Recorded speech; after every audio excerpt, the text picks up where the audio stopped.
I was looking at my dad's cut up write-up from the newspaper. Oh, Pacquiao's fight. Pacquiao is a Filipino boxer who just won a fight here in Las Vegas, and he had been challenging different boxers and has been winning all this time. So everyone's happy. Last time I recorded a video, I was also watching the Food Network. It's got the Iron Chef Challenge, it's got the cake challenge, you know, and it's got Bobby Flay's throwdown with Bobby Flay. It all revolves around competition. So I would have to say something about competition, or to be better than others, to be loved, to be cherished by others. Why is that? It validates my identity as the ego of the mind, as me. For example, at Pacquiao, I validate my existence, the value of my existence as being a good fighter. And of course, that value I put on myself depends upon the value others put on me. That's why I want to become better. That's why competitions are everywhere. It validates my existence as the mind's ego, as separate from everything and everyone else. And of course, as we know, the mind changes. The real self doesn't. So the mind's ego would sometimes have validation, sometimes it wouldn't. And so it goes from sad to happy. Okay, have you seen anyone who has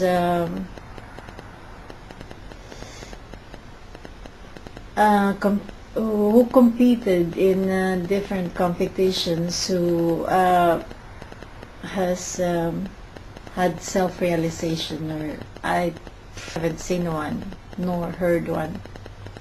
Self-realization does not exist in the field of competition, because just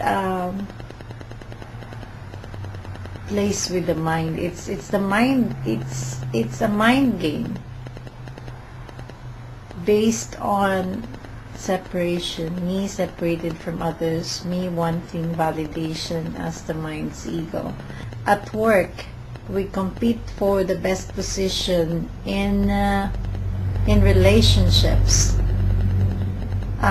We compete for the attention of our quote-unquote soulmate, you know. Competition with whom? With other women. If I am a woman, I want to keep my man. He's in fact competing with other women who might want the guy for themselves. So the same thing goes with men, you see. They compete with other men for the love and attention of this woman that they want to be with. What will it give us in the long run? We've been competing for millions of years. I mean, you can see that in animals and man. You see, it validates us our existence as separate from everything and everyone else as the mind's ego. And from that we create this world, because the industries who support this competition exist out of this identification with the mind's ego. So the food industry exists out of, in support for the validation of the mind's ego. What is the best butter there is? Is it the one made from Holland, or is it the one made from Australia? Media is constantly bombarding us with these advertisements. This is the best product. Okay, so, and of course, with regards to Pacquiao, so he's competing against different boxers. Why? So that he will be the best, and being the best involves me as an individual identifying myself as the mind's ego, as separate from everything and everyone else, wanting to be special again. And so I will have to perfect my skills so that I can be the best. Is there self-realization there?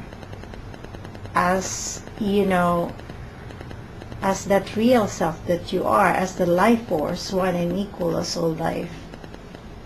I haven't seen a self-realized competitor. So okay, they have the medals, they have the success.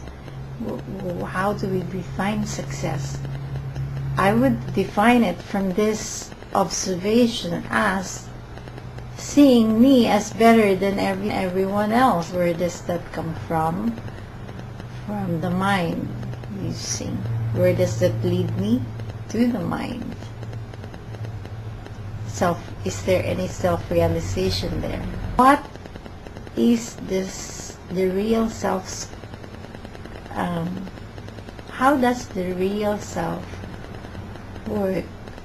What is its, where does it work from? As I've seen from my from the glimpse of that real self, one and equal as being one and equal as all life, as that life goes. As I leaned against a tree, and the tree is starting to reveal itself to me, I would say from that experience that there is a reality. There is a reality that is existing right now that we cannot see through our eyes.